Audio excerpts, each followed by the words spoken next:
Everybody, subscribe the channel and click on the bell icon to receive the notification. Hello students, how are you? Welcome to my YouTube channel Commerce Everybody. Dear students, now I am going to explain the concept of state cooperative banks. విద్యార్థులారా, ఇప్పుడు నేను మీతో రాష్ట్ర సహకార బ్యాంకుల గురించి మాట్లాడబోతున్నాను.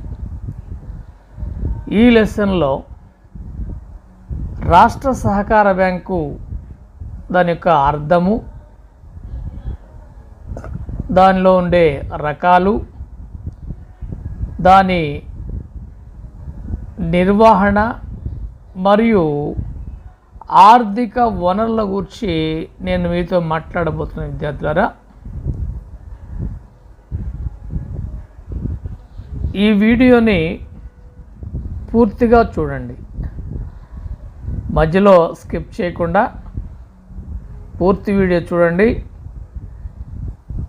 ఈ రాష్ట్ర సహకార బ్యాంక్ అంటే ఏంటో అన్ని విషయాలను చాలా వివరంగా చెప్తున్నాను, కాబట్టి ప్రతి ఒక్కరూ జాగ్రత్తగా వీడియోని పూర్తిగా చూసి తగిన ప్రయోజనాన్ని పొందండి. Now we'll see the meaning of state cooperative bank. State cooperative bank means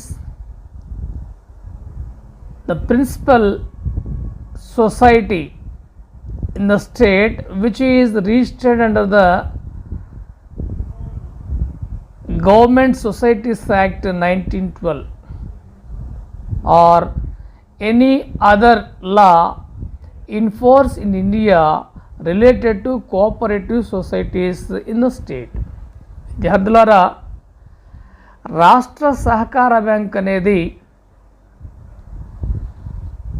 భారతదేశంలో ఉన్న సొసైటీల చట్టం 1912 లేదా ఇతర ఏవైతే చట్టాలు ఉన్నాయో భారతదేశంలో, ఆ చట్టాలను అనుసరించి స్థాపించబడిన సహకార వ్యవస్థ. ఈ రాష్ట్ర సహకార బ్యాంక్ అనేది రాష్ట్రంలో ఉన్న అన్ని సహకార బ్యాంకుల మీద ముఖ్యమైన బ్యాంక్, ఇది ప్రధానమైన బ్యాంకు. సహకార బ్యాంకింగ్ వ్యవస్థలో అత్యున్నతమైన స్థాయిలో ఉండే బ్యాంకును రాష్ట్ర సహకార బ్యాంక్గా మనం చెప్పుకుంటాం. విద్యార్థులారా, this bank specially coordinates the activities of district cooperative banks and control them and give them required guidance. విద్యార్థులారా, రాష్ట్ర సహకార బ్యాంక్ అనేది ప్రత్యేకంగా జిల్లా సహకార బ్యాంకులను సమన్వయపరచడానికి మరియు వాటిని నియంత్రించడానికి మరియు వాటికి కావలసిన సూచనలు, సలహాలను ఇవ్వడానికి ముఖ్యంగా ఈ రాష్ట్ర సహకార బ్యాంక్ అనేది పనిచేస్తుంటుంది. విద్యార్థులారా, dear students, the main aim of the state cooperative bank is to coordinate various district central banks established in the particular state, and it controls the operations of district central cooperative banks, and it will provide the needy or required guidelines regularly for the smooth operations of the district central cooperative banks. The state cooperative banks are two types. విద్యార్థులారా, రాష్ట్ర సహకార bank రెండు రకాలుగా ఉంటాయి. విద్యార్థులారా, ఒకటి pure state cooperative bank, రెండు mixed state cooperative bank. రెండు రకాలుగా ఉన్నాయి ఇవి. First pure state cooperative bank means it is a federation of central cooperative banks only. విద్యార్థులారా, ఈ స్వచ్ఛ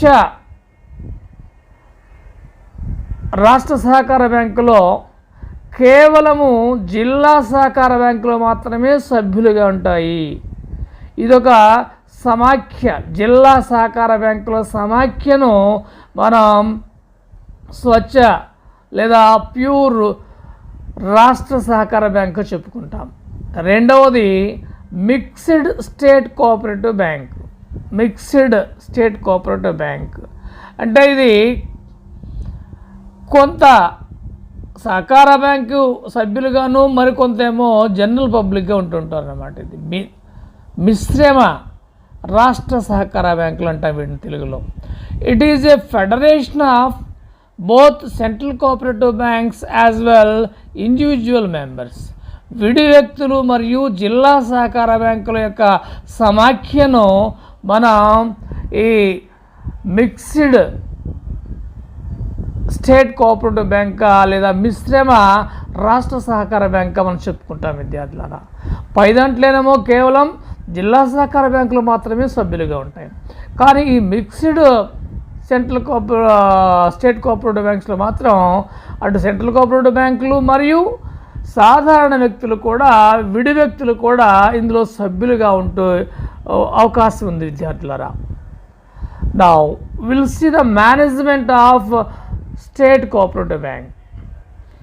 రాష్ట్ర సహకార బ్యాంక్ యొక్క నిర్వహణకు సంబంధించిన విషయాలు మనం చూద్దాం విద్యార్థులారా. The ultimate authority of state cooperative bank lies with the general body and managing committee of the state cooperative bank.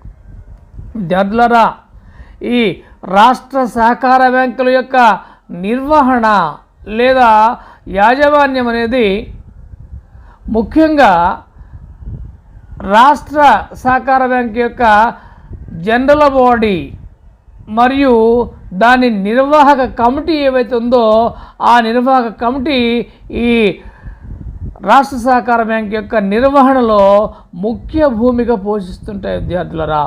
వీరే నిజమైన అధికారాన్ని కలిగి ఉంటారు ఈ యొక్క రాష్ట్ర జనరల్ బాడీ మరియు మేనేజింగ్ కమిటీ, నిర్వహణ committee. The general body elects the board of directors as per the Banking Regulation Act, rules and bylaws. సర్వసభ్య సంఘము సహజంగా ఈ మేనేజింగ్ కమిటీకి సంబంధించిన బోర్డ్ ఆఫ్ డైరెక్టర్లను ఎన్నుకుంటాయి విద్యార్థులారా. బ్యాంకింగ్ నియంత్రణ చట్టము మరియు దాని యొక్క నియమ నిబంధనల ఆధారంగా. The state government is also party to the bank management and share capital, and hence the state government nominates its own representatives. విద్యార్థులారా, ఈ యొక్క రాష్ట్ర సహకార బ్యాంకుకు సంబంధించిన నిర్వహణ కమిటీలో, మేనేజింగ్ కమిటీలో రాష్ట్ర ప్రభుత్వం కూడా వారి వారి రిప్రజెంటేటివ్స్ని, వారి వారి ఏజెంట్లు లేదా ప్రతినిధులను సభ్యులుగా ఇందులో నామినేట్ చేస్తుంటారు విద్యార్థులరా. ఎందుకంటే రాష్ట్ర ప్రభుత్వం కూడా వాటా మూలాన్ని కలిగి ఉంటుంది ఈ యొక్క రాష్ట్ర సహకార బ్యాంకులో. కాబట్టి వారి తరపు నుంచి కొంతమందిని ప్రతినిధులుగా ఈ యొక్క మేనేజింగ్ కమిటీలో వారిని నియమిస్తూ ఉంటుంది విద్యార్థులరా. The number of such representatives should not exceed 1/3 of the total general body strength. So రాష్ట్ర ప్రభుత్వం చేత నియమించబడిన లేదా నామినేట్ చేయబడిన ఈ ప్రతినిధుల యొక్క సంఖ్య జనరల్ బాడీలో ఉన్న మొత్తం సభ్యుల్లో 1/3 వంతు మించి ఉండకూడదు విద్యార్థులారా.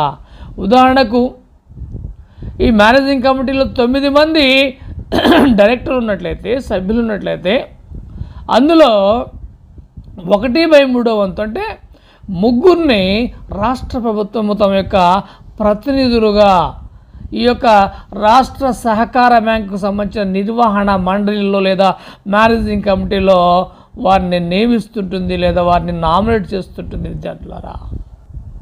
ఫైనాన్షియల్ సోర్సెస్, ఈ రాష్ట్ర సహకార బ్యాంకులకు ఉండే ఆర్థిక వనరులు. First one is share capital, వాటా మూలధనము. State cooperative bank issue shares to the public. Here, whoever purchase the shares which issued by the state cooperative bank may become as a shareholder. Generally, all the district central cooperative banks may purchase the shares, and individuals also purchase some shares which are issued by this state cooperative bank, my dear students. So by selling or by issuing shares, they may procure some amount, that is share capital. వాటాలు విడుదల వల్ల లేదా వాటాల అమ్మకం వల్ల విద్యార్థులారా ఈ రాష్ట్ర సహకార బ్యాంకులు కొంత మొత్తాన్ని మూలధనంగా వారు సమీకరించుకుంటారు.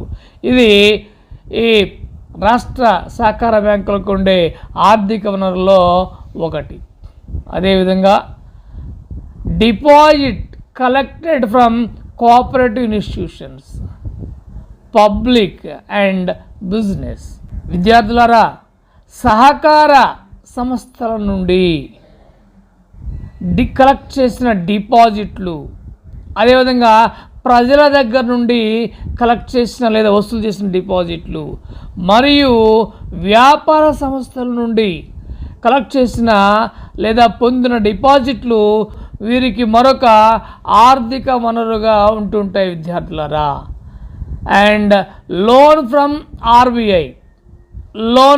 RBI means whenever that state cooperative bank requires or needs some money or some funds, if those funds are not procured with the help of the share capital or deposits, then these banks may approach Reserve Bank according to the needs of that particular state cooperative banks. The required or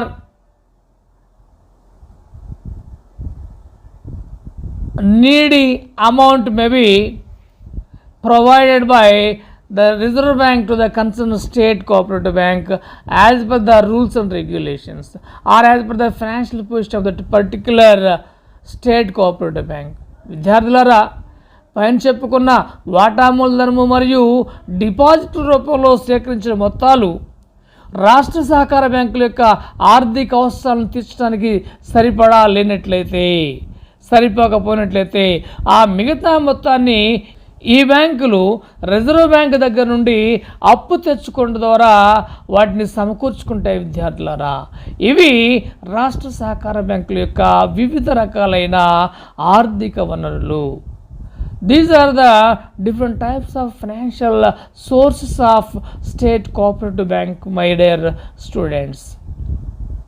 In this class, we have seen about the meaning of state cooperative bank and types of state cooperative banks and management of state cooperative banks.